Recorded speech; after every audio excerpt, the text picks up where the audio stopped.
അപ്പോഴേ കുറച്ച് ദിവസമായിട്ട് എൻ്റെ കിച്ചണിലെ ഒരു താരം എന്ന് പറയുന്നതേ ഇവനാണ്, അവക്കാഡോ, ബട്ടർ ഫ്രൂട്ട്. ഇപ്പം നമുക്ക് സുലഭമായിട്ട് കിട്ടുന്നൊരു ഫ്രൂട്ടാണ് ഈ ബട്ടർ ഫ്രൂട്ട് എന്ന് പറയുന്നത്. ഇതിൻ്റെ ഗുണഗണങ്ങൾ ഞാൻ പറയാതെ തന്നെ നിങ്ങൾക്കറിയാം. ഏറ്റവും കൂടെ പ്രോട്ടീൻ റിച്ച് ആയിട്ടുള്ള ഫ്രൂട്ടാണ്. ഇപ്പം എവിടെ നോക്കിയാലും avocado shake, avocado toast, avocado sandwich, ഇതൊക്കെയല്ലേ കാണാനുള്ളൂ. പക്ഷെ എന്നെ ആകർഷിച്ചതൊന്നുമല്ല കേട്ടോ, ഇവൻ നമ്മുടെ ഹെയറിനും സ്കിന്നിനും അടിപൊളിയാണത്രേ. അതിലാണ് ഞാൻ വീണ് പോയത്. പക്ഷെ കുറേ പേർക്ക് ഇതിൻ്റെ ടേസ്റ്റ് ഇഷ്ടമല്ല. അപ്പം നമുക്ക് ഇങ്ങനെ ഒന്ന് അവക്കാഡോ ഷേക്ക് ഉണ്ടാക്കി നോക്കിയാലോ, ചിലപ്പോൾ ഇഷ്ടപ്പെട്ടാലോ.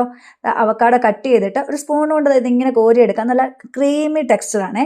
അതിലേക്ക് മധുരത്തിന് ലേശം ഹണി, കുറച്ച് ബൂസ്റ്റ്, എന്നിട്ടൊരു തണുത്ത പാലാണ് ഏറ്റവും അടിപൊളി. പക്ഷേ ഇവിടെ ബാംഗ്ലൂരിലെ ക്ലൈമറ്റിൽ തണുത്ത പാൽ ഇപ്പം അടിച്ചു കഴിഞ്ഞാൽ തൊണ്ട അടിച്ചു പോകുന്നത് കൊണ്ട് ഞാൻ നോർമൽ ടെമ്പറേച്ചറുള്ള മിൽക്കാണ് ചെയ്തിരിക്കുന്നത്.